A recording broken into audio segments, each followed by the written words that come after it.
Hi, my name is Nico and welcome to my audio sweetener channel. I want to show you how to make bouncing stems much faster and somehow automated. At least with this set of shortcut, you don't have to stare at your screen and wait for each individual bounce to be done. I'm going to show you and go through the macro I use to bounce stems once I'm done mixing, or if I need to output stems when I'm done with the production. The easiest way I found to do this is to create clicks based on screen location and go through the motions like that. I know this is going to be a lot to take in and to follow. It took me a while to get around to do this macro, but now that it's done, it saves me a lot of time and I learned a lot in the process. I'm going to make this macro available in my shop if you don't want to start from scratch. You'll most likely have to tweak things to make it work with your setup, but I know for sure if you take the time, it's going to save you a lot of time in the long run. Let's start by having a look in Pro Tools. The way I have my sessions set up, I always have the instruments group at the bottom and organized in the same way. Because it's all based on what's on the screen, I need to make sure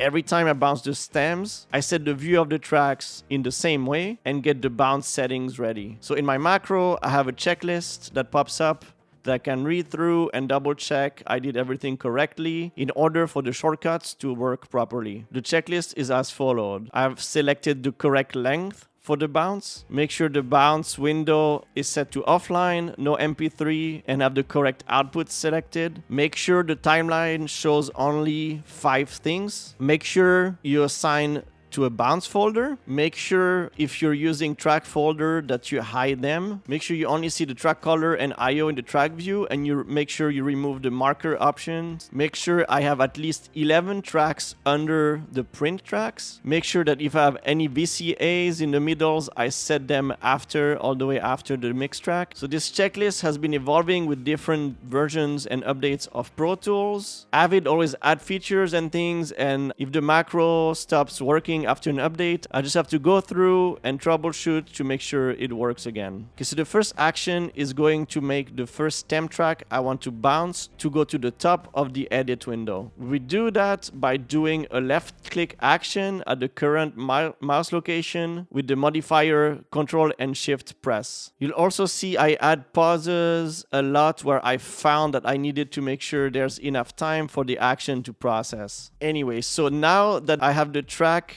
I want to start with at the top of the edit window, I have my prompt that's going to be popping up with my checklist and a few things to input. So we add that action prompt for user. I titled it Let's Print Stems. It's set to insert token and I pasted my checklist in there. Then under variables and default values, I have 2 lines that I need to fill out that will help me make the stems. The first one is song title. This is going to be copied and pasted to each stem. And the second one is number of stem, so the macro knows how many loops it has to do to bounce all the stems. Then I have 2 buttons, one OK to proceed and one cancel to cancel the macro. So now I want to copy the song title to a clipboard to be able to paste it every time to the new stem name. So use the action set named clipboard song title to the text, and you're going to type it exactly like that with a %, variable, %, song title, %. The set selection, you want to select the clipboard song title. If it's not there, you just create a new one and name it exactly the way that you wrote it before. Next, I want to close the track list bar on the left side, as the width is always different between all my sessions. To do that, create an action to right button click at the center of the image of the icon to fold the track list. I just did a screen capture of the icon and used it as the image to click. Next thing, I want to make all the tracks medium size. So I'm going to do an action left click with the option modifier selected, and you want to get the coordinate of the screen relative to the front window of the top left corner. So this is going to click there. Now you want to type keystroke M and E and return to select the medium size, and now all your tracks are medium track height. Next step, I want to copy the name of the aux I want to print the stem from. The next action I added in the process was to deselect and reselect the track because it was causing problems. So to do that, I have an action click at the coordinate of the track name with the modifier on. Then to highlight the track name, you want to left click at the same location without any modifier. Next, you want to open the track name pop-up and copy it to the clipboard. So at the same coordinates, we'll do a left double click, do the keystroke Command C to copy, and the keystroke Escape to close the pop-up window. Now I want to solo all the tracks that are going through this aux. So right click at the location of the name of the bus, keystroke arrow down 3 times to select assign to the bus, and keystroke return to select them, and now keystroke shift S to solo all the tracks that are going through it. Now I want to bounce the stem. So do a keystroke Option Command B to open the bounce window, Command V to paste the name of the stem, up arrow keystroke to go at the beginning of the line, paste from clipboard song title, that adds your song title, add a space between the title and the stem name by adding a space keystroke, and keystroke return to start the bounce. Then I have a 5-second pause in order to let the bounce start. And before I can have the macro do the next stem, I want to have Keyboard Maestro wait for the loading bar to be gone from the screen. So use the action pause until the following are true. The screen does not contain,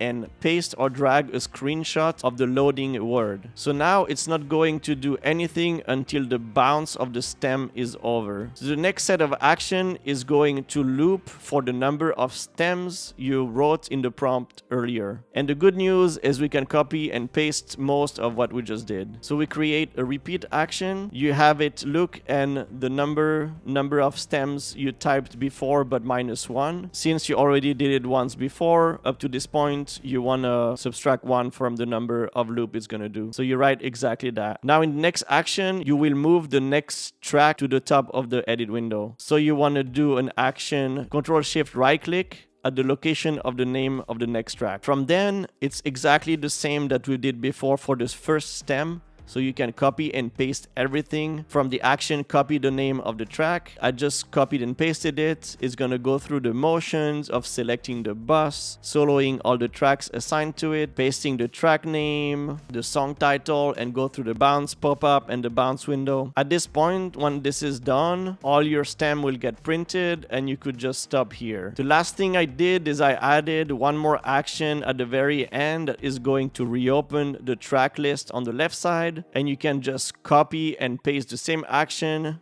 that you used previously to close it. So I know this is a lot to take in, but I hope you learned something and it helps you in your stem printing process. Let me know if you have any questions in the comments, and I'll see you on the next one.